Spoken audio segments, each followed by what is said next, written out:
Hi everyone, so today we're going to finish amending this flower bed here. I have some sea marine mulch and some compost with some cow manure we're going to put in here and update this bed. It needs it. I have already moved 2 shrub roses over, one here and then one on the other side. And then what we're going to do, we're going to plant some nepeta that I have right here, and I have some phlox right down here. And we're going to plant those in. Now the phlox, we have a pink and a white, and I'll give you the names when we plant it. But first of all, I want to get the amendment done while we have sunlight. And we have a really nice calm day, so it's a perfect day for videoing. Now I'm going to show you what I have for the amendment for the bed. I have the Miracle-Gro sea compost. I've never tried it before. It's supposed to be organic. We'll see how it is. And then I have composted cow manure, and it is odor free. And these 2 products should make this bed much, much better and clean it right up. So that's what we're going to do. So first thing I'm going to do is I'm going to use the sea mulch, and then I'll add the manure and we'll see how far we get.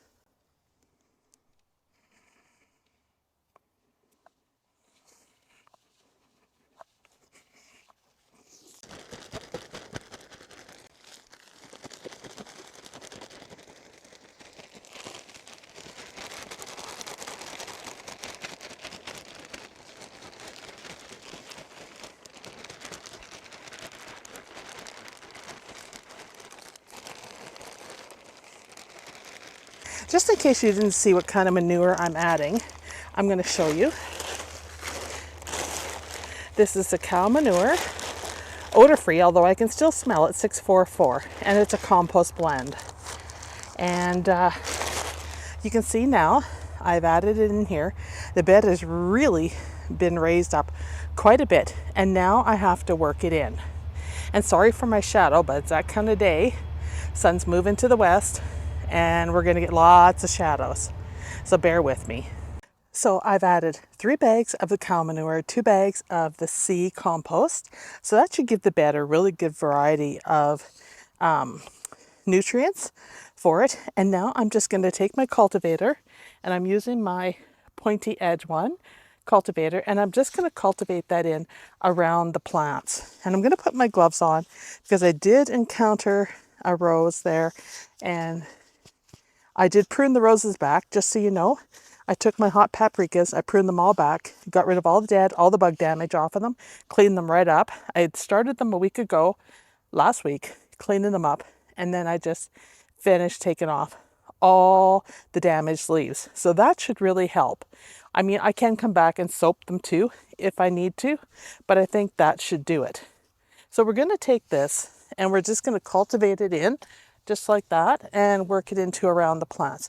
And there is the odd daylily and stuff in there that I might hit. But for the most part, this should clean it right up and give the plants good nutrients, as well as the hydrangeas that I started, which are doing just fine. So I'll just go through and do this, and you can see what I'm doing right here.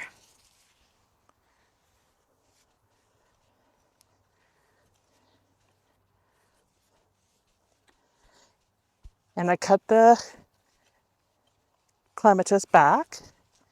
And this is just such nice soil now. It really needed this. And then we're going to plant. And then I'll have to come through, and it looks like I need to come through and re-edge as well. And I like the look of the dark composted manure in here.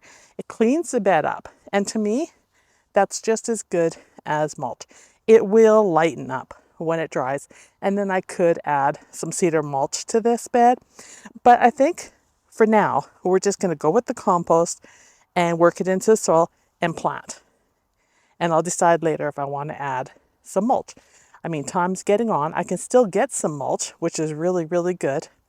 But it's getting harder and harder to get plants and things. So this is something I want to do. Now I forgot, before I want to plant the nepeta and the phlox, I got a Pinky Winky hydrangea on sale. It was $18.99 and I got it for 35% off.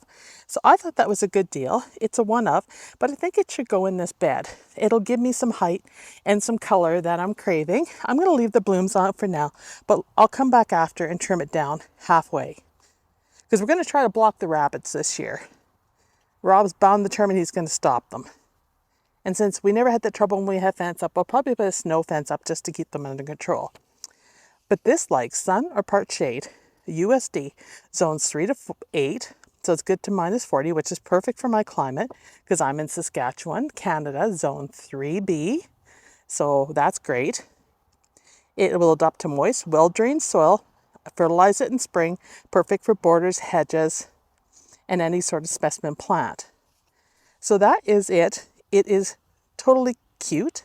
The white flowers turn pink as they age for a two-toned effect. Strong stems on this reliable, hardy variety ensures a spectacular display. And let's look at these flowers right now. Now this has been sitting in a greenhouse suffering all summer because nobody bought this poor thing. But I will come to the rescue of it and buy it if it's a hydrangea. It has a good chance of coming home with me, and I want to test out this one and see how it does. I don't think I planted any Pinky Winky in the garden, so this will be a good one to test in this bed. So I have to figure out where I'm putting it, and I think it's going to go over here. I am basically going to put it where this gnome is, right here. It'll give the honeysuckle some protection, and honeysuckle did not do good this year, so I'm going to cut it back down. But it survived, but it just did not do well.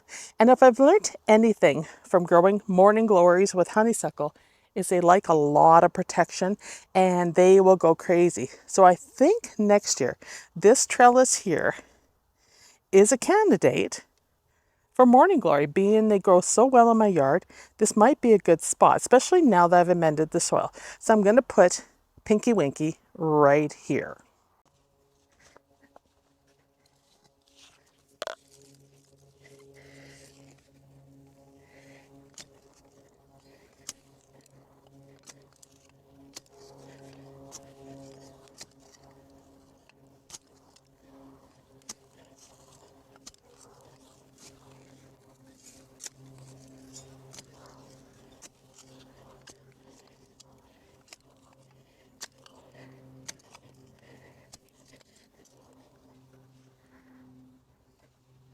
This also provides me with the opportunity for some of that amended soil to get into that hole for that plant. So I think that's great. So I'm going to loosen the roots on this plant a bit so that it can put down roots before winter. It's got a couple months and we should be good. And then I'll water it in and I'm going to give it some granular fertilizer.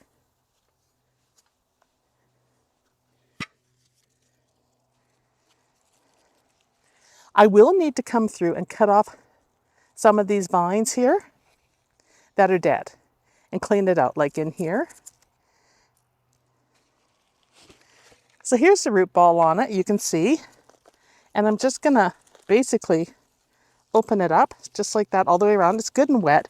Yesterday it rained all day, so everything got a good soaking. Now that I've added amendments, you'd never know it, but it definitely got a good soaking. And that is definitely pot bound from sitting there all summer.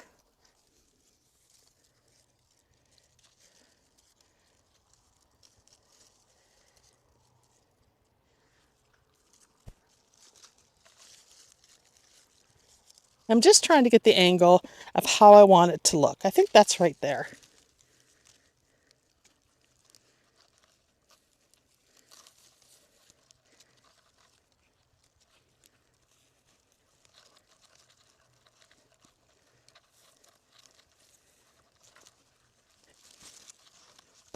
And what I like to do is I like to stomp it in, just to make sure it makes good contact with the soil. That does not hurt it. I do that with trees as well. So I'm adding the mother hen fertilizer again that I've been adding all along. Just about used it all up. And we're just going to sprinkle it around the root base. And I'll sprinkle it around the roses too.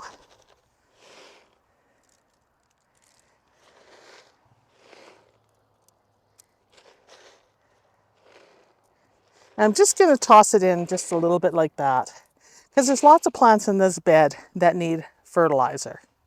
We'll go over here and we'll mend this rose that I cut back hard.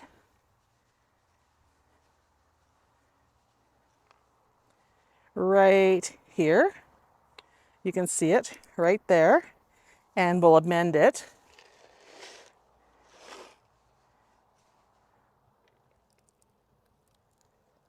It's easy to amend roses when they have no leaves on them.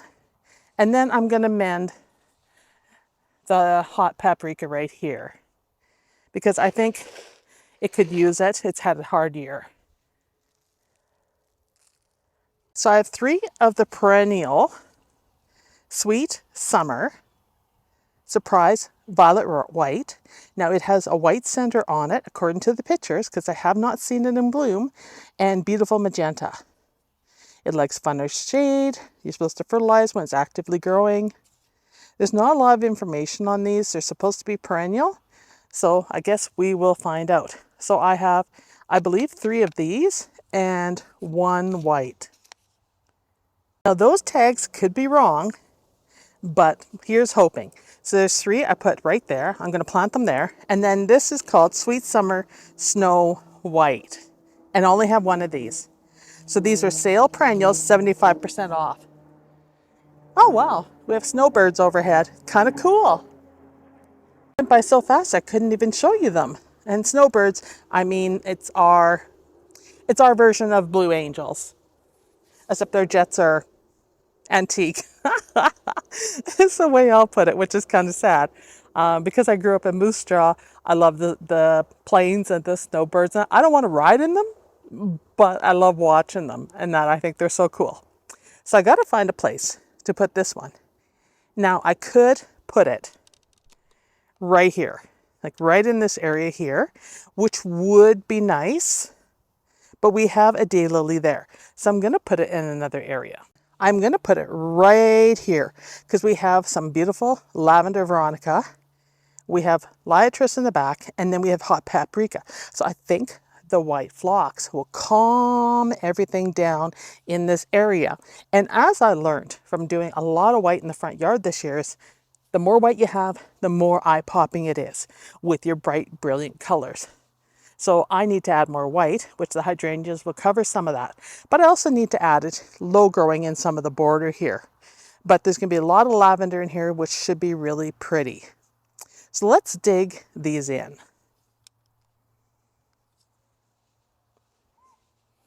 Just gotta find my shovel.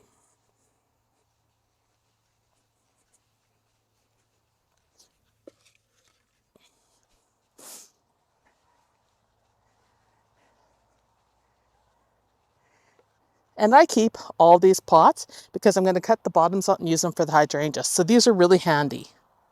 Any pots that are good size are really handy for the hydrangeas. All right, let's dig it in.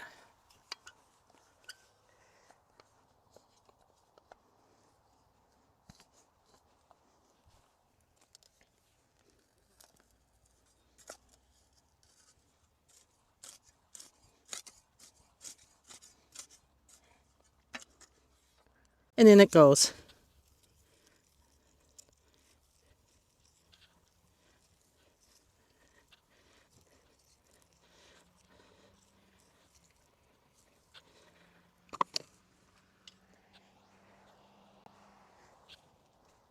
And I'm going to put the tag in it too, because I will never remember all the names. Here they are. They're all in their place, 3 of them. And that should be really pretty if it has the white centers. It should complement everything nicely. And I planted them fairly close because I want the bush up next year and fill the space. So now let's turn our attention to the nepeta. I believe this is the purple haze. I'll just confirm. Purple haze nepeta. You can see it here. I planted quite a bit of this. Once again, I went back. They had a whole bunch of it. It wasn't selling. So I got it 75% off too. So the plants were $6.95. You can see here. So 75% off of that. I thought that was a good deal. But they need some major pruning. You can see here, how the leaves look. So we're going to clean them up.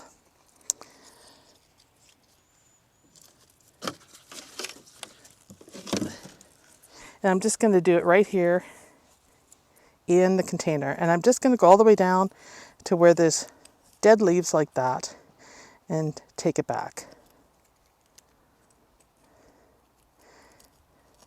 I'll leave a shoot on that one. I'll take this one back to about here. Take this one back to here, just because there's some leaves on it you can see here. And I'm going to take this one back to a leaf node. So right here. And this branch may not survive because it's kind of yellow. But we're going to do them all. And that really looks a lot better.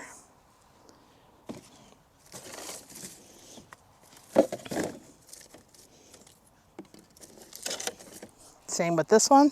They all need to be done. So I'm going to go a little bit faster on these.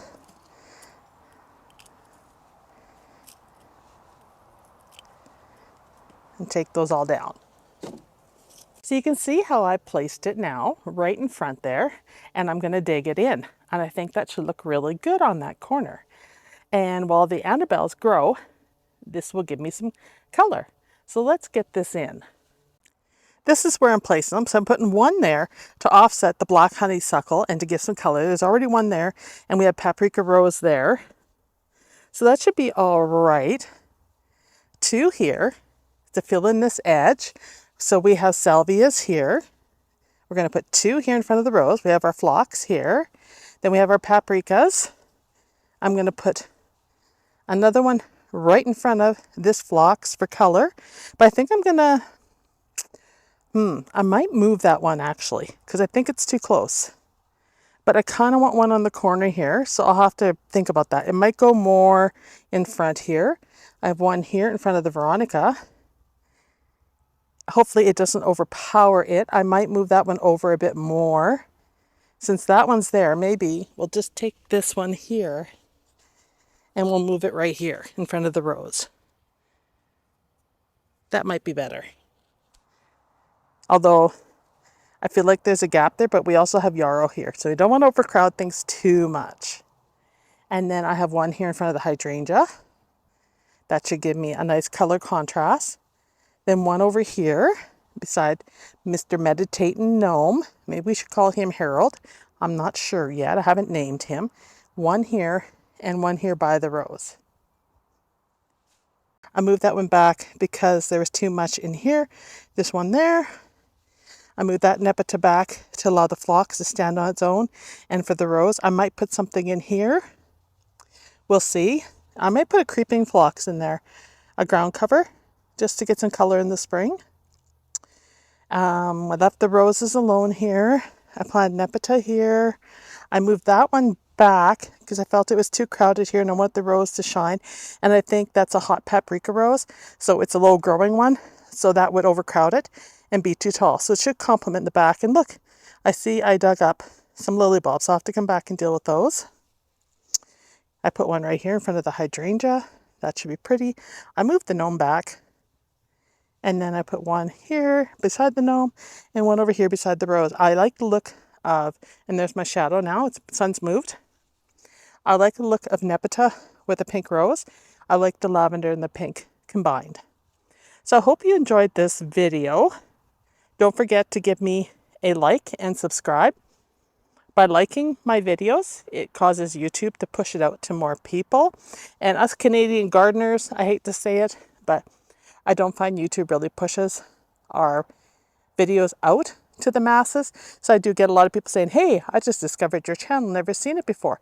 And so that's kind of disappointing, but the more we like and share, the more it gets out there for people to see my garden. And I hope I can help people who live in colder climates or warmer climates with planting and growing different plants and starting plants and being a little bit on the cheap side. So you don't have to keep buying and buying and buying. So the more we can propagate on our own, the better. Anyhow, I'm done with my preaching. I also want to mention you will probably see some more hydrangea videos. Let me know in the comments if you've had enough of hydrangea videos, and then I won't show them. I'll just go ahead and plant what I need to plant.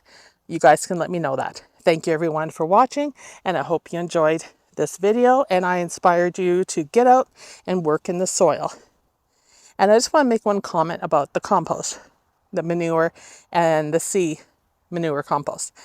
Now, worms will come up and they will take that compost and work it down into the soil. So if you don't get your compost worked all the way down, don't fret, because that's what the worms do, and they make the soil better. So they will come up and grab that soil and go hard. So enjoy. Bye everyone.